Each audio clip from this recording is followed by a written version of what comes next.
Pháp xác nhận đã gửi tàu chiến qua eo biển Đài Loan. Mục đích là gì? Bộ tứ Kim Cương tập trận Malabar dằn mặt Trung Quốc. Ông Kim vỗ tay khi xem binh sĩ biểu diễn võ thuật đỉnh cao. Người đàn ông chán sống khi mặc áo thun in hình lãnh đạo Kim. WHO và nỗ lực cuối cùng điều tra nguồn gốc Covid-19. Ít nhất 14 người Đài Loan tử nạn trong trận cháy kinh hoàng lúc nửa đêm. Miền Nam Trung Quốc gồng mình ứng phó cơn bão mạnh nhất năm. Hung thủ đoạt mạng 5 người Na Uy là công dân nước ngoài, chưa rõ động cơ gây án. Tất cả sẽ có trong bản tin đặc biệt cập nhật những tin tức nóng nhất trên kênh FBNC.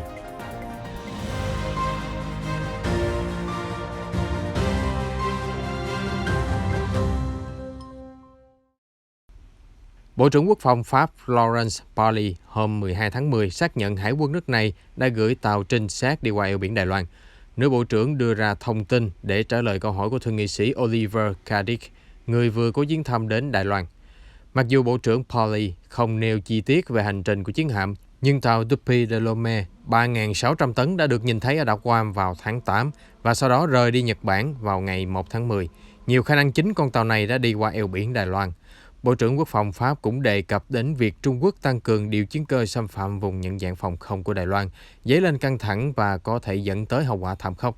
Theo bà Parly, nhiệm vụ tuần hành của chiến hạm Pháp phải được hiểu là sự ủng hộ của Paris đối với luật pháp quốc tế và tự do tuần hành hàng hải. Theo tờ Taiwan News, quốc tế đang bày tỏ lo ngại sâu sắc trước sự bành trướng của Trung Quốc và chiến hạm của Mỹ, Anh, Đức đều đã tuần hành đến Biển Đông, Biển Hoa Đông trong thời gian gần đây để dằn mặt Bắc Kinh. Vào tháng 8, nhiều dân mạng loan tin một chiến hạm khác của Hải quân Pháp là FS Provence đã xuất hiện ngoài khơi huyện Chương Hóa, Đài Loan, nhưng phía Paris không bình luận về chuyện này. Phát ngôn viên Lầu Năm Góc John Kirby hôm 12 tháng 10 cho biết Hải quân 4 nước Mỹ, Nhật, Ấn, Úc đang tập trận chung để kiềm hãm sự hung hăng trên biển của Trung Quốc. Cuộc tập trận Malabar của các thành viên bộ tứ sẽ hoàn tất trong ngày hôm nay ở vịnh Bengal, phía đông bắc Ấn Độ. Tham gia cuộc tập trận bao gồm 2 tàu hộ tống Nhật Bản, tàu sân bay chạy bằng năng lượng hạt nhân Carl Vinson của Mỹ, tàu khinh hạm của Úc và tàu khu trục Ấn Độ. Theo Kyodo, các nền dân chủ của bộ tứ Kim Cương đang làm việc cùng nhau để duy trì một khu vực Ấn Độ Dương-Thái Bình Dương tự do và rộng mở, chống lại nguy cơ Trung Quốc tận dụng sự trỗi dậy về kinh tế và quân sự của nước này để phá bỏ trật tự và luật pháp quốc tế. Cuộc tập trận Malabar bắt đầu từ năm 1992, khởi xướng bởi Hải quân Ấn Độ và Hoa Kỳ. Sau đó, Nhật Bản tham gia vào năm 2015, Úc quay lại tập trận Malabar vào năm 2020, sau lần trước đó vào năm 2007. Lãnh đạo Kim Jong-un đã đến xem màn biểu diễn võ thuật đỉnh cao của binh sĩ trong một sự kiện quân sự đánh dấu 76 năm ngày thành lập đảng cầm quyền Triều Tiên. Đoạn video này được Đài Nhà nước Triều Tiên KRT phát sóng vào hôm 12 tháng 10. Trong đó các binh sĩ phô diễn sức mạnh, đập nát khối đá, phá bỏ gông cùm, nằm trên mảnh thủy tinh và phóng dao. Ông Kim cười, vỗ tay khi quan sát màn trình diễn nằm trong khuôn khổ triển lãm phát triển quốc phòng tự vệ năm 2021. Cũng trong dịp này, lãnh đạo Kim nói đất nước của ông phát triển vũ khí để chống lại chính sách thù địch của Mỹ và cuộc chạy đua quân sự của Hàn Quốc. Đài truyền hình nhà nước Triều Tiên hôm 12 tháng 10 cũng phát sóng hình ảnh một nhạc trưởng chỉ huy diễn xướng quốc ca trong triển lãm quốc phòng ở Bình Nhưỡng. Đáng chú ý, người đàn ông này mặc áo thun in hình chân dung lãnh đạo Kim Jong-un. Theo hãng thông tấn Hàn Quốc Yonhap, rất hiếm khi ông Kim Jong-un hay các lãnh đạo tối cao khác của Triều Tiên được in hình lên áo thun. Bởi lẽ việc làm vấy bẩn hay phá hoại những hình ảnh này sẽ bị trừng phạt nặng nề vì nhà lãnh đạo được tôn thờ ở Triều Tiên. Yonhap cho rằng hình ảnh được mặc áo thun có chân dung của ông Kim là nhằm mục đích thể hiện sự thân thiện, gần gũi hơn của nhà lãnh đạo. Tuy nhiên, đây chỉ là nhằm động cơ chính trị. Không có khả năng những chiếc áo thun như vậy được bán phổ biến ở Triều Tiên, vì rất khó giữ gìn chúng tươm tất trong cuộc sống hàng ngày. Sự kiện triển lãm quốc phòng phô bày những vũ khí hùng mạnh nhất mà Triều Tiên phát triển trong 5 năm qua, bao gồm hàng loạt tên lửa đạn đạo xuyên lục địa. Tổ chức Y tế Thế giới WHO hôm 13 tháng 10 thông báo thành lập nhóm cố vấn mới chuyên theo dõi các mầm bệnh nguy hiểm trên thế giới. Nhóm này cũng quyết tâm tận dụng cơ hội cuối cùng của chúng ta để tìm hiểu nguồn gốc virus SARS-CoV-2 và kêu gọi Trung Quốc giao ra dữ liệu vào giai đoạn đầu bùng phát dịch. Các ca nhiễm COVID-19 đầu tiên của loài người được báo cáo ở Vũ Hán, Trung Quốc vào tháng 12 năm 2019. Trung Quốc nhiều lần vùi dập giả thuyết virus rò rỉ từ phòng thí nghiệm và cho rằng quốc tế không nên đến nước này điều tra thêm nữa. Hồi đầu năm, nhóm chuyên gia WHO dẫn đầu đã dành 4 tuần điều tra xung quanh Vũ Hán, phối hợp cùng các nhà khoa học Trung Quốc. Đến tháng 3, các bên đưa ra báo cáo chung nói rằng virus có thể từ dơi truyền sang người thông qua một loài động vật trung gian, nhưng mọi thứ nên được điều tra sâu sắc hơn. Tổng giám đốc WHO Tedros cho rằng cuộc điều tra bị cản trở vì sự khan hiếm dữ liệu thô vào những ngày đầu bùng phát dịch bệnh. Ông kêu gọi các phòng thí nghiệm Vũ Hán cung cấp thêm dữ liệu. Dù vậy, nhiều chỉ trích trên thực tế, WHO chưa bỏ qua cuộc điều tra COVID-19. Hôm thứ Tư, tổ chức này đã thành lập SAGO, tên viết tắt của nhóm cố vấn khoa học về nguồn gốc các mầm bệnh mới, với một trong các nhiệm vụ là tiếp tục điều tra triệt để khởi nguồn COVID-19. Maria Van Kerkhove, lãnh đạo chuyên môn về ứng phó COVID-19 của WHO, bày tỏ hy vọng Trung Quốc sẽ hợp tác cho các chuyên gia đến tiếp tục điều tra ở Vũ Hán. Bà nói, có hơn 30 nghiên cứu cần được tiến hành để hiểu cách virus truyền từ động vật sang người, và những mẫu xét nghiệm kháng thể ở Vũ Hán vào năm 2019 là cực kỳ quan trọng để hiểu nguồn gốc COVID-19. WHO muốn điều tra chi tiết những ca nhiễm và nghi nhiễm ở Trung Quốc trước tháng 12 năm 2019, bao gồm mẫu máu được lưu trữ ở Vũ Hán từ năm 2019, ghi chép của bệnh viện và thông tin về những ca tử vong đầu tiên. WHO kêu gọi tập trung điều tra các phòng thí nghiệm ở Vũ Hán để chắc chắn virus không lọt khỏi phòng thí nghiệm thì cần phải có bằng chứng vững chắc.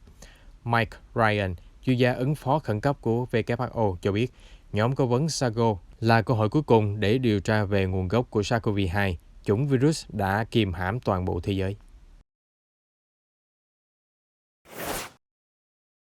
Ngọn lửa bao trùm tòa nhà 13 tầng vào rạng sáng nay ở miền Nam Đài Loan khiến cho 14 người thiệt mạng và 51 người khác bị thương. Lửa bùng phát khoảng 3 giờ sáng, theo giới chức thành phố Cao Hùng cho biết.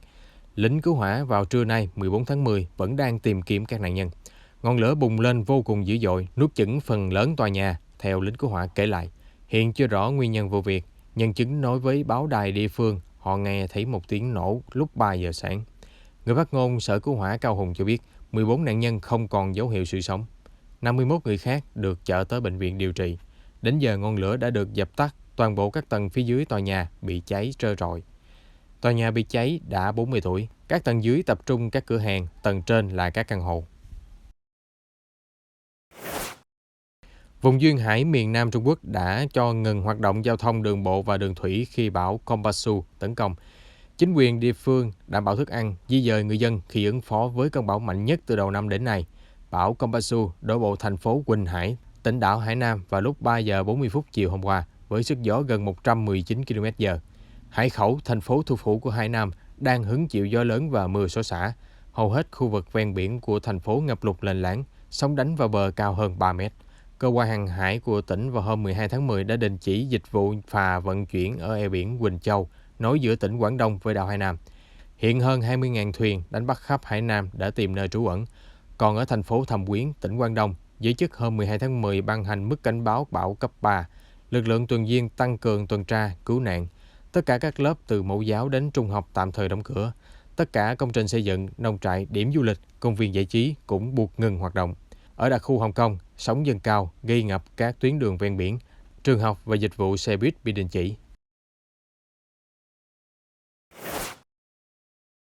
Nam công dân Đan Mạch ngoài 30 tuổi bị bắt giữ với cáo buộc sát hại 5 người và khiến cho 2 người khác bị thương trong một vụ tấn công bằng cung tên ở thị trấn Kongsberg, Na Uy. Nghi phạm cư trú tại thị trấn và đã được chuyển tới Drammen gần đó vào đêm qua 13 tháng 10. Cảnh sát trưởng thị trấn Kongsberg, cách thủ đô Oslo 70 km về hướng Tây Nam, cho biết trong cuộc họp báo khẩn cấp đêm qua, nghi phạm hành động một mình. Cảnh sát không nói rõ về tin tức chạm trán giữa sát thủ và lực lượng chức năng. Trong số 2 người được chăm sóc tích cực, bao gồm một cảnh sát đang không làm nhiệm vụ. Cơ quan điều tra cho biết các vụ bắn cung tên xảy ra trong phạm vi rộng ở thị trấn liên quan nhiều hiện trường án mạng. Quyền Thủ tướng Anna Solberg mô tả vụ tấn công quá kinh khủng nhưng còn quá sớm để đánh giá động cơ của nghi phạm, bà Solberg phát biểu. Tôi hiểu nhiều người đang hoảng sợ, nhưng cần nhấn mạnh là cảnh sát đã kiểm soát được tình hình. Đài truyền hình công NRK của Na Uy cho biết tại thị trấn có 28.000 dân. Vụ tấn công đã xảy ra vào lúc 6 giờ 15 tối qua theo giờ địa phương. Thủ phạm cầm theo cung tên, đi vòng quanh thị trấn và ra tay tàn sát. Một nữ nhân chứng cho biết, mọi người chạy thục mạng, có một phụ nữ ôm đứa bé trên tay và cắm đầu chạy. Một lực lượng lớn cảnh sát trực thăng có nghiệp vụ, đặc nhiệm vũ trang đã có mặt tại hiện trường ngay sau đó. Họ mất 20 phút và một cuộc chạm trán nhỏ để khống chế nghi phạm. 8 xe cứu thương, 3 trực thăng đã điều động tới hiện trường. Bệnh viện Đại học Oslo và bệnh viện địa phương Drammen khẩn cấp cứu chữa các nạn nhân. 10 dân thường Serbia và 10 cảnh sát bị thương hôm 13 tháng 10 khi cảnh sát bắn đạn hơi cay giải tán đám đông. Trước đó, mâu thuẫn dâng cao do cảnh sát mở cuộc chiến dịch đột kích nhằm vào nhóm nghi buôn lậu ở khu vực bất ổn Kosovo với đông đảo sắc tộc thiểu số Serb. Sau đó, tại cuộc họp báo ở thị trấn biên giới Raška của Serbia, Tổng thống Aleksandar Vučić cùng các tướng lĩnh quân đội, các bộ trưởng nội vụ và quốc phòng đã cố gắng trấn an người Serb ở miền Bắc Kosovo rằng họ luôn được hậu thuẫn. Cảnh sát Kosovo cho biết nhân viên của họ đã kiềm chế không sử dụng súng ngắn và lựu đạn trong chiến dịch truy quét buôn lậu ở nhiều thị trấn. Hàng loạt vụ đụng độ nhỏ lẻ xảy ra ở biên giới Kosovo và Serbia. Cao ủy phụ trách đối ngoại Josep Borrell của Liên minh châu Âu EU kêu gọi chấm dứt bạo lực ngay lập tức. Ông nói thêm, hai bên cần phải thảo luận cởi mở các vấn đề thông qua trung gian EU. Bất kỳ hành động đơn phương và không hợp tác nào cũng sẽ đe dọa sự ổn định của khu vực, ông Borrell viết trên Twitter. Kosovo tuyên bố độc lập khỏi Serbia năm 2008, nhưng khoảng 50.000 người Serb ở miền Bắc, vùng lãnh thổ, từ chối công nhận chính quyền Pristina. Họ nói trong tim mình, Belgrade mới là thủ đô. Một máy bay huấn luyện được cho là của câu lạc bộ hàng không Liban đã rơi xuống bờ biển Halat, miền Bắc nước này vào hôm qua 13 tháng 10. Hai người trên máy bay vẫn đang mất tích, theo hãng thông tấn quốc gia Liban cho hay. Thủ tướng Najib Mikati yêu cầu quân đội điều trực thăng hỗ trợ cứu nạn. Lực lượng hải quân cũng tham gia vào công tác này. Bộ trưởng Nội vụ Bassam Malawi trực tiếp chỉ huy nhiệm vụ giải cứu. Lính cứu hỏa California nhân cơ hội trời lặng gió vào trưa 13 tháng 10 để điều động máy bay chở nước trút xuống những ngọn lửa đang cháy hung hãn.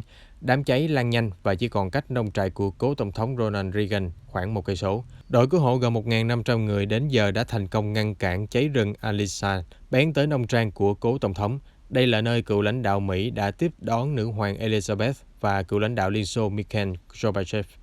Một địa điểm quan trọng khác bị cháy rừng uy hiếp là cơ sở của tập đoàn dầu khí ExxonMobil, thuộc khu vực hẻm núi Las Flores. Đám cháy rừng bùng phát ngày 11 tháng 10 ở vị trí cách Santa Barbara khoảng 32 km, thuộc nơi thưa dân ở miền nam California. Đến nay, ngọn lửa bao trùm 5.500 hectare đất và chỉ được kiểm soát 5%. Gió lớn sẽ lại nổi lên trong những ngày tới, nhưng đội cứu hỏa kỳ vọng sẽ dập tắt được 15 đến 20% vụ cháy nhân lúc thời tiết thuận lợi.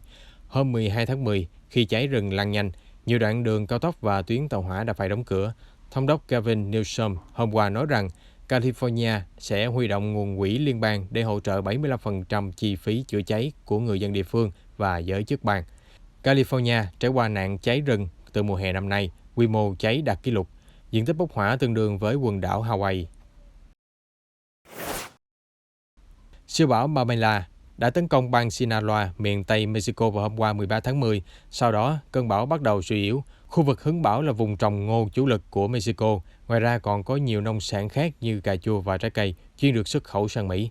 Dự báo trong hôm nay, do ảnh hưởng của bão, bang Sinaloa hứng lượng mưa 10 đến 20 cm, một số khu vực mưa lớn đến 30 cm. Mưa bão có thể gây ra lũ quét và lở bùn, đe dọa tính mạng người dân. Để chuẩn bị ứng phó với mưa gió mạnh, chính phủ Mexico đã thiết lập 40 trung tâm trú ẩn an toàn tại bang Sinaloa.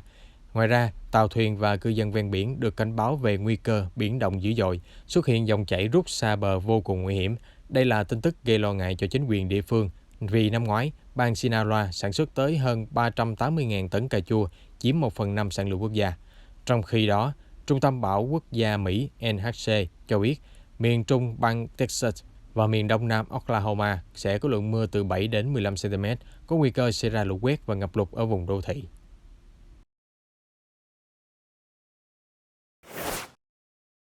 Các tổ chức nhân đạo đã được cung cấp thức ăn, chăn mền và tiền mặt cho hàng trăm gia đình vô gia cư ở thủ đô Kabul vào hôm 13 tháng 10. Nhiều chính phủ và tổ chức thiện nguyện đã kêu gọi chung tay đẩy lùi khủng hoảng nhân đạo ở Afghanistan khi mùa đông lạnh giá tới gần và nạn đói nhiều khả năng xảy ra. Theo Reuters, việc hỗ trợ 324 gia đình ở Kabul vào hôm qua chỉ là một phần nỗ lực rất nhỏ để giảm nhẹ khủng hoảng. bởi vì Afghanistan đang chịu hạn hán nghiêm trọng. Hơn nữa, nền kinh tế gần như sụp đổ sau khi phương Tây rút quân và các nguồn viện trợ. Sáng đầu tuần này, trong thời tiết lạnh lẽo, hàng dài người đã xếp hàng ở một điểm cứu trợ của Liên Hợp Quốc chờ được phân phát thức ăn và nhu yếu phẩm. Tình hình được dự báo còn tồi tệ hơn, nông dân bị mất mùa, trắng tay, đang chạy nạn về thành phố, khiến cảnh đói nghèo diễn ra tràn lan ở Kabul và nhiều đô thị khác, tỷ lệ thất nghiệp tăng cao. Ngay cả trước khi Taliban giành quyền kiểm soát cách đây 2 tháng, Cao ủy Liên Hợp Quốc về tị nạn ước tính rằng hơn 18 triệu người Afghanistan không có sinh kế và cần được hỗ trợ khẩn cấp. Một báo cáo khác của Liên Hợp Quốc ước tính có đến 97% dân số Afghanistan có thể rơi vào cảnh túng quẫn vào năm 2022, theo kịch bản tồi tệ nhất. Nhóm G20 vào đầu tuần này đã bày tỏ sẽ viện trợ nhân đạo cho Afghanistan. Mỹ cũng có lời cam kết riêng của họ để giúp đỡ hàng triệu người đang đối mặt với mùa đông tàn khốc. Các chính phủ cho biết sẽ hợp tác với Taliban.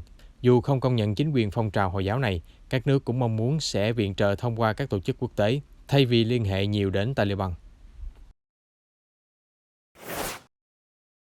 Thủ tướng Tây Ban Nha Pedro Sanchez hôm 13 tháng 10 đến thị sát thảm kịch núi lửa phun trào trên đảo La Palma. Sau khi gặp gỡ với chuyên gia địa chất, Thủ tướng kêu gọi người dân bình tĩnh vì hoạt động núi lửa được dự báo diễn ra mạnh mẽ trong nhiều ngày tới. Ông Sanchez nói thêm, có thể một gói cứu trợ mới sẽ được thông qua để giúp đỡ người dân đảo La Palma. Trước đó, gói cứu trợ 206 triệu euro đã được phê duyệt. Những dòng dung nham của đất đá nóng chảy đã hủy diệt gần 1.200 công trình trong suốt 3 tuần qua. Theo dữ liệu cập nhật của Viện Nghiên cứu núi lửa quần đảo Canary, khoảng 6.700 cư dân hòn đảo phải sơ tán. Trong thảm kịch núi lửa La Palma, không chỉ người dân khổ sở và các con vật cũng bị đe dọa nghiêm trọng. Có thể thấy một đàn chó gầy trơ xương nằm xung quanh khu vực dày đặc tàn tro ở vùng núi Todok. May mắn thay, chúng vừa được tiếp tế thức ăn và nước uống từ chiếc drone của 2 công ty tư nhân. Trong thông báo ngày 12 tháng 10, Ủy ban đảo La Palma đã gửi lời cảm ơn đến 2 công ty địa phương đã hào phóng cung cấp thức ăn cho đàn chó thông qua thiết bị không người lái. Hành động ý nghĩa này bắt đầu từ hôm 8 tháng 10 và được chính quyền địa phương hỗ trợ miễn là đảm bảo an toàn. Các ông bà cụ về hưu trên hòn đảo đã giúp chuẩn bị thức ăn cho đàn chó. Ủy ban đảo La Palma cho biết với Reuters, máy bay không thể tiếp cận khu vực vì không khí bị đốt nóng do dung nham và tàn tro của núi lửa có thể hủy hoại cánh quạt. Vì vậy, lũ chó chưa thể được không vận di tản. Tại nhiều nơi trên đảo La Palma, người dân đã dựng nên nơi trú ẩn tạm thời cho chó mèo và nhiều loài vật khác kể từ khi núi lửa thức giấc vào ngày 19 tháng 9. Chúng tôi sẽ cập nhật những sự kiện quốc tế mới nhất trong bản tin nóng, phát sóng vào lúc 15:30 hàng ngày trên kênh FPNC. Xin mời quý vị đón xem.